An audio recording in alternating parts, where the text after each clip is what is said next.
Hi, everybody. This is Tom. Welcome back. Today, I want to talk to you about a musical called The Mystery of Edwin Drood. So, it is based on a novel that is unfinished by Charles Dickens. So, the I did go online to research this and realized there were many, many videos that talked about the plot and the twists and everything about The Mystery of Edwin Drood. And I thought, for this video, I better not just sit there and tell the plot because it's endless and there are already enough videos like that. What I'm going to talk about is the reason you should program it because it works. So, the musical, because it is unfinished, is a talk to the audience, choose your own ending type piece. So, there's a man called the chairman, and when it comes to the part that Dickens stopped writing because he passed away, um, he says this to the audience, and he said, "Now that you know the characters, um, we do need a happy ending. It's a mystery what really happened. This isn't a historical piece. This is a novel, and why don't you, audience, choose who the two lovers should be? Who should end up together?" So that's great. So there are different endings to the piece, which make it interesting. Now, the trick is you can choose the ending yourself as a theater, who you think is doing the best that night, who's in good voice, who's not stressed out, because we have different problems with our voices at different times, especially if you're doing this in the winter and people are suffering from colds. So you, as the theater, choose who the actors are that do this final thing, and that's also part of the fun. Maybe the audience is like, Rosa, this, these two together, and you're like, do I hear a different set? And they're like, we just said those two, but you're choosing these two. That's part of the fun. So you're teasing the audience, that kind of thing, but you are giving them a surprise. So don't do this every night. Choose different endings to throw off your audience. Maybe they're coming back to see it a second and third time. Isn't that great? Selling tons of tickets. And you have different endings. Edwin Drood mysteriously vanishes and then appears at the end of the play, saying like, they thought I was dead, but actually I was just hurt. I stumbled down the stairs and I crawled into a crypt, and then on and on and on. So the mystery is solved, what happened to him. The two lovers are a happy ending, great, and lots of songs are sung. Now, here's the thing that no one ever talks about in their videos. When you listen to the music, you listen to the soundtrack, you might listen to the original London West End soundtrack or the Broadway soundtrack, and you're like, these are different from each other. And then you look for the script, the perusal script, that of the piece that you can license, and you realize this is different also. So it's true. The first script produced a 3.5 hour long musical, and they've cut it down.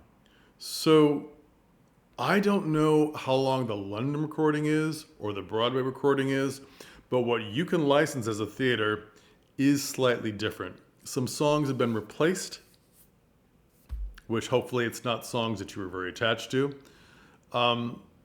But that is what is licensed, what is able to license, and you have to stick to that. You can't just go, oh, I heard the London recording, and we're going to just grab a song from there or grab a piece from there. No, you have to do the script that is licensed to you, which is a shorter piece, not by much. It's still long, but it's still a very good piece. Now, the thing about a piece that has audience participation is that in the UK, they are very used to pantomime. So audience participation, when asked a question of the audience and they naturally shout back, that's just usual. There's a lot of pantomimes at Christmas. They're sort of prepared for it. There's sections of the country in America, like San Francisco, Miami, that we also do panto. We are more international type cities, and we're kind of used to this kind of thing. And we know this is a panto. we know what to expect when we're going in. You may be in an area of the world where people are shy of responding, or as I like to say, the certain areas of the world now are thrilled to go see Cirque du Soleil, but they really don't like it when the clowns crawl into the audience and crawl on top of people, and they're just not that into audience participation. Edwin Drood is not, hey, there's a French Canadian clown pulling you up and asking you to participate. It's not that. It's not that. It's not people in the audience, in your face. It's not that. It's on the stage, call and response. What do you think? You probably will get audiences who laugh or titter or are amused. Some don't laugh out loud at musical comedy. You need to bring it up. Some don't laugh out loud at dark humor. They're still going, but they're kind of there for the music, or they're kind of there for the, oh, this is a British haha musical comedy experience. They may not know what music hall is or panto. And when you do call and response into the audience, your chairman, your people that are talking to the audience need to be prepared that there may not be responses. There may be very quiet responses, very shy. There may be very, very few responses, but they don't want you to come over there and go, what did you say?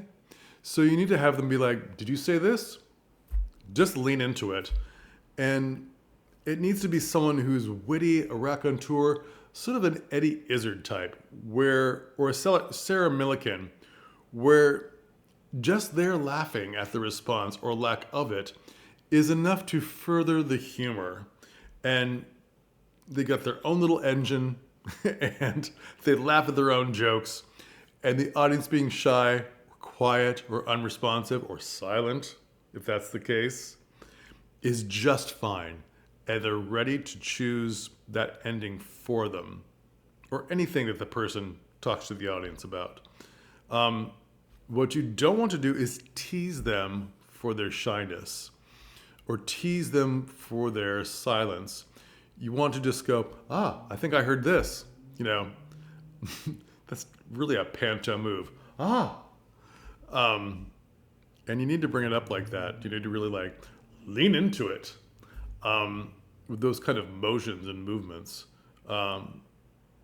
Don't tease the audience if they're shy. Just don't torture them. Lean into it. So it will still work. People can be amused and enjoy things without laughing out loud. They may not just the fact that the audience isn't laughing out loud at anything I direct makes me uncomfortable and gives me the itches. But most of my shows, they laugh. Don't they? Don't they? It's okay. They can still enjoy it. And some audiences love pieces, but they don't respond a lot because an audience is a little mob unto itself and has different waves of energy at different times. You could have people laughing their heads off, but they stop doing it as enthusiastically if the rest of the audience isn't laughing with them. They don't really want to be singled out. So they quiet it down to titters and, audience participation, audience attitudes, audiences becoming sort of their own little mob, their own little organic unit. That's a whole other video. Don't despair. You're still doing good work. So I'm going to have a link in the description to some other videos that talk about Edwin Drood, the plot, its twists and turns, the different endings, reviews, and you can see for yourself if this is a piece for you. But it seems to sell out globally. Just the word Charles Dickens, unfinished novel, put to music, a musical, sells your tickets. Doesn't mean you shouldn't advertise it or have little snippets on your social media of the videos of what's happening on stage. And it doesn't mean you shouldn't costume it well or have a boring minimalist set because Charles Dickens will sell it for us. No, you need to put your all into it and make it really entertaining. The best thing about this piece is that even if you think, murder mystery, I'll do this around Halloween, I'll do this around Christmas. You said panto. I'll do this around Christmas. Nope. Nope.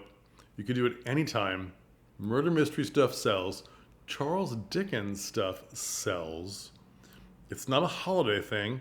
You can make it a more holiday thing if you want to. That might be okay. It just depends. I think it'll sell. So see if it's for you. If you haven't done murder mystery things, humorous ones at your theater, why not? Why not? That kind of stuff sells on TV, in movies, all the time globally. We like this kind of entertainment, and we like sort of smirky murder mystery stuff even better. Okay? And this is an excuse to look at those actors in your vicinity, in your purview, and just say, you are hilarious, and I need you to really chew the scenery in this one, okay?